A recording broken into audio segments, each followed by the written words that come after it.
لو انت داخل على امتحانات ومش عارف تذاكر وعليك مواد كتير متراكمة، ونومك دايما متلخبط ومش عارف تنظم يومك، وصلاتك دايما مش مظبوطة، فالفيديو ده هيفيدك كويس جدا ولازم تسمع الفيديو للاخر عشان في حاجة هنقولها في الاخر هتفيدك بطريقة فعالة وهتفيدك بطريقة جامدة جدا. يلا بينا نشوف هنتكلم ايه في الفيديو ده. بص، المشكلة مش انك كسول، ولكن المشكلة ان يومك كلته مش متظبط صح. الفيديو ده اللي خلاني اتكلم فيه بسبب شخص بيقول لي انا عندي امتحانات يوم 21/4، ولكن بيقول اني داخل عليه امتحانات وعليه مواد كتير متراكمه وانا مش عارف احل المشكله دي. فانا في الفيديو ده هقول لك على التنظيم بتاعي اللي خلاني كل فتره اذاكر المواد المتراكمه عليا وتخليني اعدي من الامتحانات بشكل كويس جدا واركز على الحاجات المهمه. فانا جاي اقول لك على كذا نقطه في الفيديو ده هيفيدوك جدا في حل المشكله دي وتتخطى الامتحانات وتكون داخل الامتحانات بقلب ثقة جدا.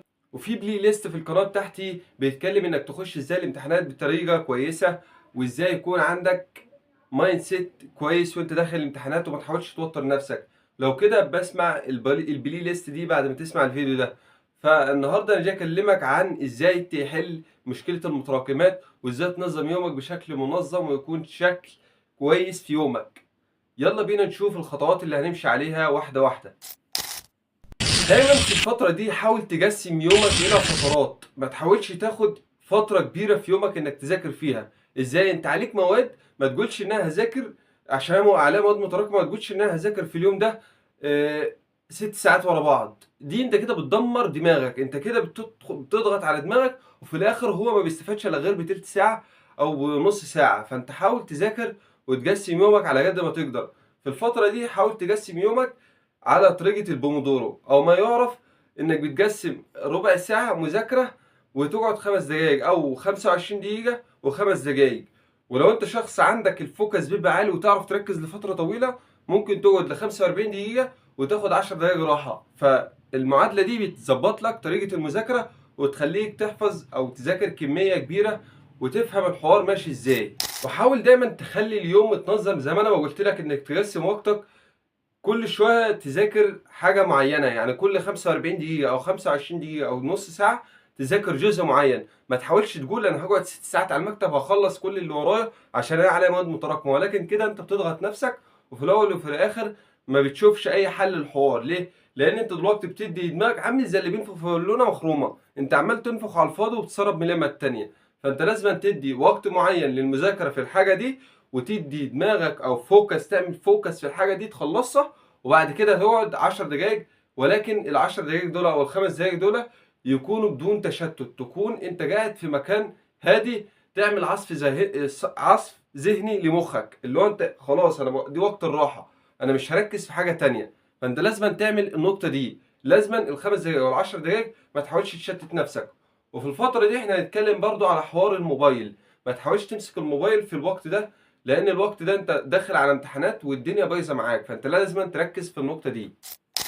وتاني حاجه هنتكلم فيها النهارده يا صديقي العزيز وهي الصلاه هي اللي هتنظم يومك. دايما حاول تربط المذاكره او تنظيم المذاكره بالصلاه. الصلاه لازم يعني انت تقول انا النهارده ان شاء الله، وحاول دايما تصحى بدري، تصحى بعد الفجر، لان الوقت ده اللي بيبقى فيه وقت امتحانات. حاول دايما تقول انا هصلي الفجر وهذاكر مادتين ثلاثه لغايه الساعه 10 ولا حاجه. فلازم تظبط نومك في كده وتظبط حياتك في عن طريق الصلاة. حاول تمحور يومك كله حوالين الصلاة. انا هصلي الفجر اذاكر مادتين ثلاثة لغاية الظهر، وهصلي الظهر هريح تلت ساعة او نص ساعة اللي هو نوم، هنام اللي هي تلت ساعة ونص ساعة، بعد كده اصحى اذاكر مادة لغاية العصر. حاول تنظم يومك حوالين الصلاة كده. وبعد كده تيجي العصر تذاكر مادة أو اتنين كمان، وكده يومك خلص، أنت ذاكرت بتاع 5 6 مواد ويومك كان ماشي متنظم بطريقة سهلة ومبسطة. وحاول دايما تمشي يومك بالشكل ده. تالت حاجة يا صديقي العزيز لازم تعرفها، النوم أهم من المذاكرة، لأن في حالة النوم مخك بيعمل عملية استشفاء هو وجسمك. في الوقت ده أنت يعتبر بتخزن أو بتعمل داونلود للمعلومات اللي أنت ذاكرتها على مخك. فلازم تخلي وقت النوم ده أهم وقت. ليه؟ لأن أنت زي ما بقول لك كده أنت المعلومات بتتخزن في الوقت بتاع النوم. حاول تاخد من 6 ل7 دقائق، من 6 ل7 ساعات نوم، وده الوقت الكافي لجسمك. وحاول على قد ما تقدر تغذي دماغك بالنوم عشان في الوقت ده انت كده هتاخد راحة، ومخك في وقت المذاكرة هيكون مركز بطريقة جامدة جدا.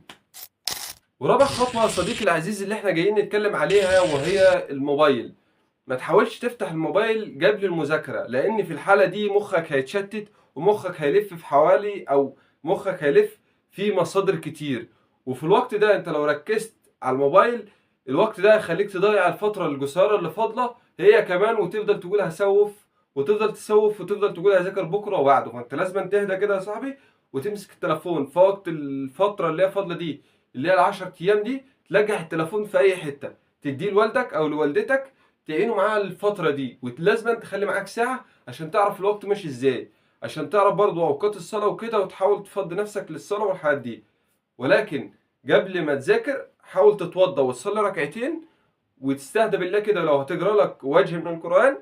وبعد كده تمسك كتاب المذاكرة اللي انت هتذاكره، تقرا الكتاب واحدة واحدة، تقرا العنوان بتاع الباب اللي انت هتذاكره، او تقرا العنوان بالعناوين الرئيسيه وتقراها كويس، وبعد كده تبدا تذاكر. ما تحاولش تذاكر على طول، لا، انت اعرف الدرس بيتمحور حوالين ايه، وبعد كده ابدا ذاكر. والخطوه اللي بعد كده اللي هنتكلم عليها يا صديقي، لازم تخلي مكان مخصص للمذاكره. ما تحاولش تقول انا هذاكر في اي مكان، ولكن عشان نسبه التركيز تبقى عاليه لازم تخلي مكان للمذاكره. ما تقولش انا هذاكر على السرير او هذاكر في المطبخ زي ما اي حد بيذاكر. ما تقولش انا هذاكر في اي مكان، ولكن قول هذاكر في المكتبه دي، او هذاكر في الاوضه دي، او هذاكر في اي مكان يكون مخصص للمذاكره، يكون مهيأ لك الوقت والحاجه دي بتاع المذاكره انك هتذاكر وتعمل فوكس فيها. فانت لازم تركز في النقطه دي عشان تدي اكبر وقت ممكن للمذاكره، وما تحسش بملل بعد فتره. طب انت دلوقتي انت بتذاكر في المطبخ زي ما انا بقول يعني، هتلاقي نفسك كل شويه انت بتتشتت وعاوز تاكل حاجه. طب انت بتذاكر في اوضه السرير او المكان السرير اللي انت بتنام عليه، هتلاقي كل شويه انت بتذاكر، مره تتمجلد كده، مره تنام كده لغايه ما تنام خالص.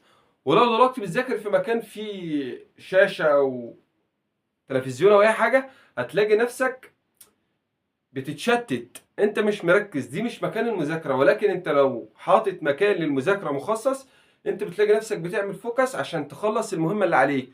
ودايما حاول ترتب اولوياتك في الوقت ده. دايما حط اولوياتك وخلصها، وبعد كده شوف الحاجات التانية الفرعيه اللي انت حابب تذاكرها. والخطوه اللي بعد كده اللي حابين نتكلم عليها وهو التعلم الفعال. حاول دايما تاخد الكتاب اللي انت هتذاكره ده، تلف على الفصل او الباب اللي انت هتذاكره، تلف عليه خطوه خطوه، تعرف العنوان الفرعي او العنوان الرئيسي بيتكلم في ايه. بعد كده تخش على العناوين الفرعيه وشوفها بتتكلم في ايه، ولكن اكتبهم في ورقه بطريقه بشكل منظم وكده، وحاول تفكر فيهم قبل ما تذاكر. الحركه دي بتخلي مخك يفضل يعني زي نظام يفكر في المعلومات اللي هتبقى مبنيه ورا الحاجه. وبعد كده انت بتتوقع ده كله، انت بتتوقع مش بتراجع او اي حاجه، لا، انت بتتوقع الكلام اللي مكتوب في العناوين دي ايه.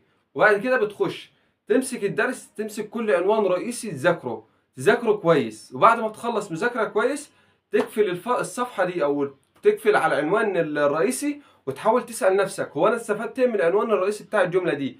ولكن في معلومه هنقولها ان شاء الله في الفيديو الجاي هتكون مفيده جدا ليك في طريقه تنظيم الاولويات في المذاكره في الوقت القصير ده، عشان تطلع بافضل انتاجيه ممكنه.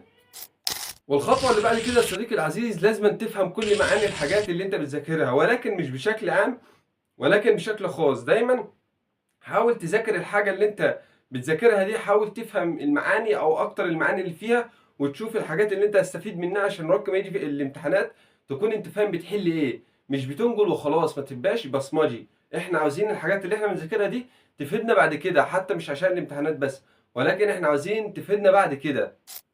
وفي الفترة دي عشان تتعلم بشكل كويس جدا، حاول تشرح لغيرك. ولو ما عرفتش تشرح لغيرك، حاول تشرح لنفسك بصوت عالي عشان تركز، او تدي لمخك اللي انت فاهم الحاجة دي. اما تشرح لغيرك او تشرح لنفسك، انت كده بتثبت المعلومة بشكل كويس جدا.